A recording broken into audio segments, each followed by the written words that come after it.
കഴിഞ്ഞ തവണയൊക്കെ കർക്കശമായ നിയന്ത്രണങ്ങളുടെ പശ്ചാത്തലത്തിൽ ചില പ്രശ്നങ്ങൾ ഉണ്ടായി. നിയന്ത്രണവും ആവേശവും തമ്മിൽ പലപ്പോഴും ഇടയും ഇപ്പോഴും അത് ഉണ്ടാവാം. എല്ലാ കൂട്ടത്തിലും പ്രശ്ന മനസ്കരായ ചിലർ ഉണ്ടായിരിക്കും. അവർ ഉദ്ദേശിക്കാതെ തന്നെ അത്തരത്തിലൊക്കെ വന്നുകൂടും. എന്തെങ്കിലും തമ്മിൽ ഒരു പ്രശ്നം ഉണ്ടായാൽ, രണ്ട് പേർ തമ്മിലുണ്ടാവുന്ന പ്രശ്നം, രണ്ട് കൂട്ടർ തമ്മിലുണ്ടാവുന്ന പ്രശ്നം ഏതെങ്കിലും തരത്തിൽ പരിധി വിട്ടു പോയാൽ, അത് എവിടെയെങ്കിലും വെച്ച് പൂര നടപടികളെ ബാധിക്കുന്ന ഒരു ഘട്ടമുണ്ടായാൽ ബന്ധപ്പെട്ടവർ ആരെയാണ് ബന്ധപ്പെടേണ്ടത്? ആരായിരിക്കും അതിലെ അവസാനത്തെ വാക്ക്? അല്ലെങ്കിൽ ആരൊക്കെയായിരിക്കും എടുക്കുക? ആരായിരിക്കും സുഗമമായ പൂര നടത്തിപ്പ് ഉറപ്പുവരുത്തുക? പൂരം ഉപചാരം ചൊല്ലി പിരിയുന്നത് വരെ പൂരനഗരിയിൽ ഉണ്ടാവും എന്ന് പ്രഖ്യാപിച്ച മന്ത്രി എന്ന നിലയ്ക്ക് എന്താ പറയാനുള്ളത്? നിശ്ചയമായും NBC ഏതു തരത്തിലുള്ള കൊച്ചു അവസരങ്ങൾ ഉണ്ടായാൽ പോലും സമയോചിതമായി സന്ദർഭോചിതമായി ഇടപെട്ട് പരിഹരിക്കാൻ പര്യാപ്തമായ മെഷർ ഞങ്ങൾ ഉണ്ടാക്കി കഴിഞ്ഞു. ഒന്ന്, ജില്ലാ ഭരണകൂടവും ഇതിന്റെ കോർഡിനേറ്ററായിട്ട് ഞങ്ങൾ പ്രധാനപ്പെട്ട ഉദ്യോഗസ്ഥനെ നിയോഗിച്ച് ആ ഉദ്യോഗസ്ഥനെ ചുമതലയേറ്റ് രംഗത്തുണ്ട്. ഇതുകൂടാതെ ഉന്നതരായ പോലീസ് ഉദ്യോഗസ്ഥന്മാർ, ഞാൻ നേരത്തെ സൂചിപ്പിച്ച 4000-ൽ പരം പോലീസുമായിട്ട് അവർ രംഗത്തുണ്ട്.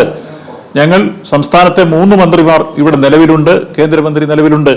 അപ്പോൾ ഏതു തരത്തിലുള്ള പ്രശ്നങ്ങൾ ഉണ്ടായിരുന്നാലും ജനപ്രതിനിധികൾ എന്ന രൂപത്തിൽ ഇടപെട്ട് അത് പരിഹരിക്കാൻ കഴിയുന്ന എല്ലാ കരുത്തും കർമ്മശേഷിയുള്ള ഒരു ഗവൺമെന്റാണ് ഇന്ന് കേരളം ഭരിക്കുന്നത് എന്നുള്ളത് കൊണ്ട് ഈ കാര്യത്തിൽ ഒരു തരത്തിലുള്ള അസ്വസ്ഥതയോ അസംതൃപ്തിയോ മറ്റേതെങ്കിലും തരത്തിലുള്ള വിഷമകരമായ സാഹചര്യങ്ങൾ ഉണ്ടാകാൻ അനുവദിക്കില്ല. ഞങ്ങൾ ഒരു കാര്യം കൂടി നേരത്തെ പ്രഖ്യാപിച്ചിരുന്നു. മറ്റൊന്നുമല്ല, ഒരു രാഷ്ട്രീയ പാർട്ടിയുടെയും കൊടിയോ ചിഹ്നങ്ങളോ അല്ലെങ്കിൽ അവരുടെ ഏതെങ്കിലും തരത്തിലുള്ള പരസ്യരൂപം ഉയർത്തുന്ന രൂപത്തിലുള്ള ഒരു പ്രചരണവും പാടില്ല എന്ന് മാത്രമല്ല, മതജാതി സ്പർദ്ധ വളർത്തുന്ന രൂപത്തിലുള്ള ഫ്ലെക്സുകളോ ബോർഡുകളോ പാടില്ല എന്നുള്ള കാര്യവും ഞങ്ങൾ കഴിഞ്ഞ ദിവസം വാർത്താ സമ്മേളനത്തിൽ വിശദീകരിച്ചിരുന്നു.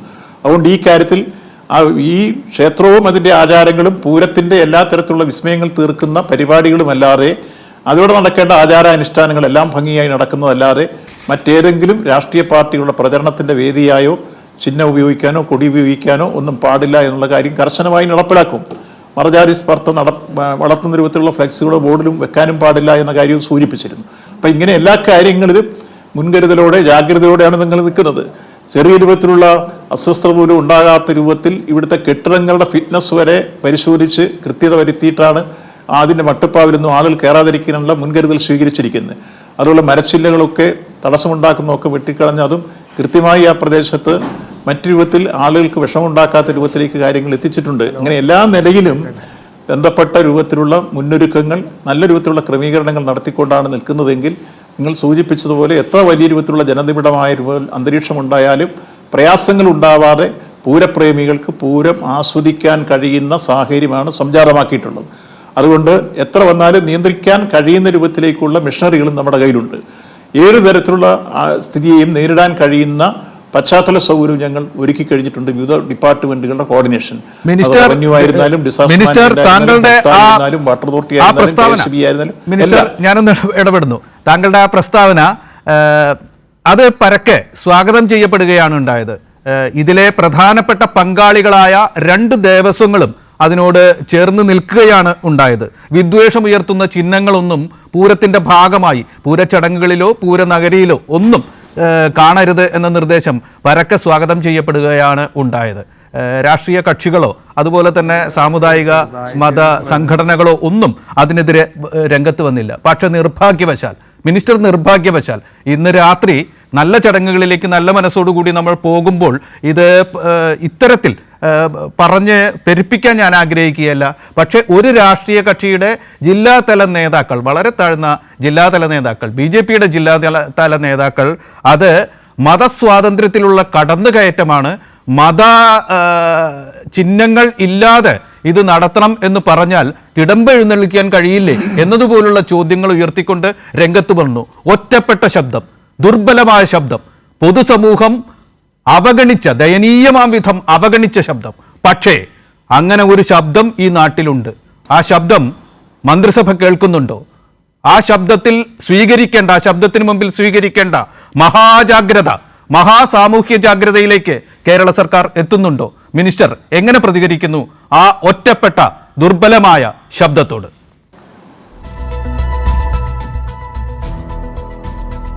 അത് ഞങ്ങൾ വിശദീകരിച്ച കാര്യം അവർ ശ്രദ്ധാപൂർവം കേൾക്കാഞ്ഞിട്ട് ഞാൻ ഒരിക്കൽ കൂടി ആവർത്തിക്കാൻ ഞങ്ങൾ എടുത്ത തീരുമാനവും സർക്കുലറും വിശദീകരിച്ച നിലപാടും. ഒന്ന്, ഒരു രാഷ്ട്രീയ പാർട്ടിയുടെയും ചിഹ്നങ്ങളോ കൊടിയോ അവരുടെ പടമോ രാഷ്ട്രീയ പ്രചരണത്തിന് ഉപയോഗിക്കുന്ന ഒരു മാർഗവും പൂരപ്പറമ്പിൽ പ്രദർശിപ്പിച്ചുകൂടാ.